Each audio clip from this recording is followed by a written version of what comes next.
Alors aujourd'hui, je voulais te parler de flemme. Comment vaincre la flemme quand on n'a pas envie d'aller à l'entraînement alors qu'on avait prévu une séance.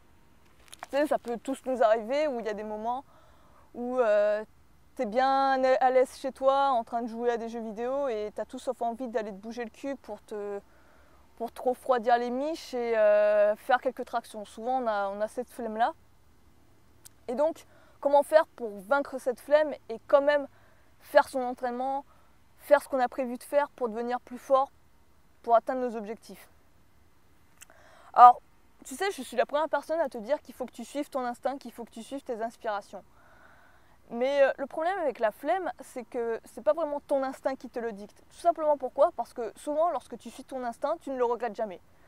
Alors qu'avec la flemme, quand tu l'écoutes, souvent à la fin de la journée ou le lendemain, tu as comme un regret. Tu te sens coupable et tu te dis putain, j'aurais dû aller m'entraîner, tu vois, et ça te fait chier. Surtout que ça commence à te mettre le pied dans un cercle vicieux où petit à petit tu vas sauter, procrastiner, sauter des séances jusqu'à peut-être à un moment donné, dans le pire des cas, ne plus jamais t'entraîner. Donc tu vois, la flemme, c'est vraiment, on va dire, le mauvais côté de toi. Celui, je sais pas, est-ce qu'il est dicté par l'ego, est-ce qu'il est dicté par la peur, je sais pas, mais en tout cas, c'est casse-burne la flemme. Et la plupart du temps, c'est pas ton instinct qui te dit évite de t'entraîner aujourd'hui parce que tu vas faire une mauvaise séance et tout.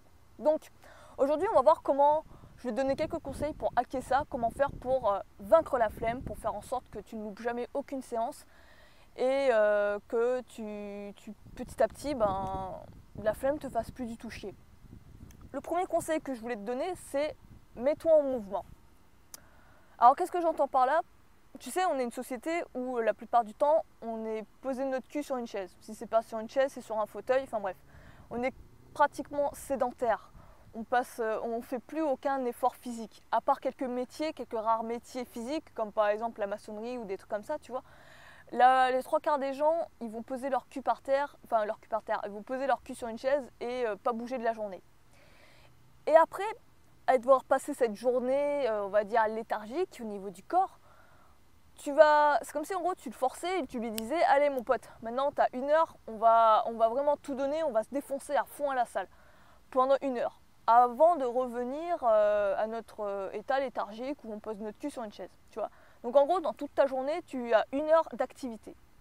Tu penses bien que ton corps qui lui est bien confortablement assis dans sa zone de confort, il va pas être trop chaud pour faire cette heure d'effort intense, tu vois. Il est vraiment dans un cadre propice pour ne rien faire, tu vois, et le fait de le forcer à faire 1 heure d'intensité peut en fait le décourager et pas trop lui donner envie de le faire. Moi, ce que je te conseille de faire, c'est au contraire, être en mouvement tout au long de la journée. Alors, qu'est-ce que j'entends par être en mouvement ? C'est pas compliqué, hein, c'est pas genre, tu peux faire des mini-sessions d'entraînement, ça peut être bien, genre par exemple 2 séries de pompes, dispatchées tout au long de la journée, ça peut être intéressant. Mais moi, ce que je pense plus, c'est par exemple faire de la marche, te déplacer en vélo, au lieu de faire un déplacement en voiture, fais-le à pattes. Si tu peux faire du cheval, fais du cheval, j'en sais rien, on sait jamais. Mais ça c'est sympa aussi le cheval. Et tu vois, faire en sorte que tu es plus en activité physique, en pleine nature ou en ville entre autres, mais à l'extérieur, tu vois. Ça peut être quoi ? Oui, comme je te dis, faire par exemple des équilibres, des petites activités par-ci par-là, mais tout au long de la journée, tu vois. Et en fait, quand tu es dans une dynamique en mouvement, tu auras plus d'énergie et lorsque viendra l'heure de ton entraînement, tu seras beaucoup plus motivé, tu verras. Et ça sera beaucoup plus facile, tu n'auras pas cette flemme en fait qui va te paralyser. Tu seras comme échauffé en fait. Donc, mettons en mouvement tout au long de la journée. Deuxième conseil, la motivation. Essaie de trouver des motivations. Genre par exemple, avant d'aller à l'entraînement, t'es pas trop motivé. Un truc moi que j'aime bien faire, c'est par exemple mater des vidéos de motivation ou lire des livres de motivation. Donc vidéos qui me motivent, qui m'inspirent dans la discipline que je pratique. Donc ça peut être de la gymnastique, ça peut être du street, ça peut être de l'équilibre. Mais quelque chose qui m'inspire, une personne qui m'inspire, des youtubeurs qui m'inspirent. Mais vraiment des vidéos qui te donnent envie. Tu sais, il y a toujours ces vidéos-là, quand tu la regardes, tu te dis putain, ouais, vas-y, j'ai envie de m'entraîner. Ils te donnent cette putain d'envie d'aller t'entraîner, tu vois. Et même s'il est minuit, tu as envie de t'entraîner juste parce que tu as regardé cette vidéo. Je suis sûre que tu vois de quoi je parle. Essaie de retrouver ces petites vidéos-là et mate-les juste avant l'entraînement. Tu vas voir, ça aide bien et ça te met dans une bonne dynamique. niveau mental, mais aussi au niveau du corps. Petit à petit, tu vas t'échauffer et ça va vraiment te donner envie. C'est un truc qui marche bien, je trouve. Par contre, ne passe pas non plus 2 heures sur YouTube, hein, c'est pas l'idée. Mais regarde 1 ou 2 vidéos maxi et après, tu files à l'entraînement directement. En parlant de motivation, 3e conseil, c'est repenser à son pourquoi. Donc, je crois que j'ai dû te faire une vidéo sur ça, sur la motivation ou tout ça. Je sais plus si je t'en ai fait une, je crois que oui. Je la remettrai en suggestion si je l'ai fait. Tu disais d'avoir l'importance d'avoir un pourquoi fort. Donc là, on va rejoindre le développement personnel. Avoir un pourquoi fort, c'est avoir une raison forte, une raison vraiment qui te tient au cœur, un désir vraiment ardent pour atteindre tes objectifs. Quand tu vises haut, quand tu vises vraiment des rêves grands, c'est en repensant à ces rêves que ta motivation va revenir, va renaître. C'est vraiment en repensant à ce que tu veux devenir, à ce que tu veux être, les figures que tu veux acquérir, peu importe. Plus tu vas y repenser, plus en fait tu vas vouloir atteindre ces objectifs et plus en fait tu auras facilement à battre la flemme, tout simplement parce que tu auras envie de te mettre en mouvement. Donc essaie de repenser à ton pourquoi, aux raisons pour lesquelles tu t'es mis à l'entraînement.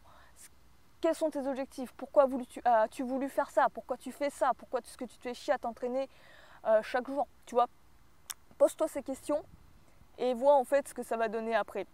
Tu vas voir que tu vas tout de suite être dans une meilleure dynamique et une bonne énergie en fait. Pense à ça.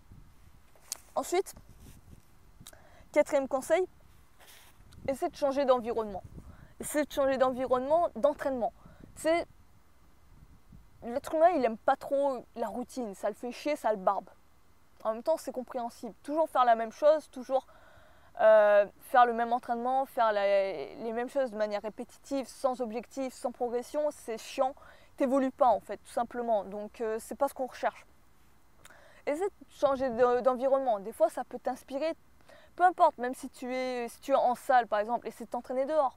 Même si tu t'entraînes dehors, essaie de ne pas t'entraîner toujours dans le même street park par exemple, tu vois. Si tu t'entraînes dans un street park, essaie par exemple de changer de structure, essaie de t'entraîner par exemple sur des branches d'arbres au lieu d'utiliser des barres de traction bien confortables. Essaie d'utiliser des poteaux de but. Là tu vois, je suis sur un terrain de foot, je pourrais utiliser ça. Mais essaie de varier ça. Essaie de t'entraîner en forêt aussi. En forêt, ça peut être intéressant. Essaie de faire ça, tu vas voir que ça va beaucoup plus t'égayer et te mettre une nouvelle énergie. C'est intéressant de le voir comme ça. Je t'invite à tester, tu me diras ce que tu en penses aussi en commentaire. Mais essaie cette méthode, ça marche bien, je trouve. Et enfin, dernier conseil. Quand par exemple tu as la flemme, le meilleur moyen de s'y mettre, c'est de le faire sans réfléchir. Tu commences ton entraînement, tu commences ton échauffement, tu y vas mais tu n'y réfléchis pas, tu vois, tu te lèves, mets-toi en mode robot, tu mets ton cerveau en off, tu te lèves, tu vas t'échauffer. Et tu vois comment tu te sens pendant ton échauffement, tu vois. Si tu sens que tu as une bonne dynamique, que tu peux poursuivre et tout, continue. Si par exemple tu n'as pas trop d'énergie, fais un petit entraînement léger, fais pas forcément ce que tu aurais prévu de faire, mais fais quelque chose de plus léger. Au moins tu auras fait quelque chose, ça t'aurait fait pas perdre la dynamique de l'entraînement. Un dernier sous-conseil par rapport à ça, c'est quand tu as la flemme, essaie de travailler des trucs fun, des trucs qui t'éclatent. Tu sais, il y a toujours des figures qu'on aimerait pratiquer tout le temps. Ça peut être l'équilibre, ça peut être la planche pour certains, le front pour d'autres. Mais il y a toujours des figures qui nous donnent trop envie de travailler tout le temps, tout le temps, tout le temps. Essaie de commencer ton entraînement avec ça. Commence par des petites figures où tu t'amuses en fait. C'est pas vraiment de l'entraînement, c'est de l'amusement. Essaie de faire ça, essaie de te mettre dans cette dynamique-là. Et une fois que tu es bien dedans, tu es bien à l'aise, là tu essaies de reprendre ton entraînement que tu avais prévu au départ en fait. En faisant ça, ça va vraiment déjà t'échauffer. Mais en plus, tu auras un état d'esprit beaucoup plus joyeux, beaucoup plus enclin à l'entraînement. Tu vas tout de suite le ressentir. Tu vois, je te donne l'exemple des équilibres. En ce moment, je suis à fond sur les équilibres et j'adore en pratiquer. Limite, j'en pratiquerai tout au long de la journée. C'est vraiment l'éclat. J'adore voir l'évolution. Et tu t'amuses en fait. Tu t'entraînes plus, tu t'amuses. Donc, essaie de voir ça, essaie de commencer par ça. Et après, tu reprends ton entraînement comme tu avais prévu de le faire. Ça peut marcher. Donc c'était quelques conseils que je voulais te partager. N'hésite pas à les tester, n'hésite pas à me dire ce que tu en penses en commentaire. Si tu en as d'autres, rajoute-les en commentaire. Et moi je te dis à la prochaine, je ne sais pas quand on va se revoir. Et sur ce, je te dis à ciao bye.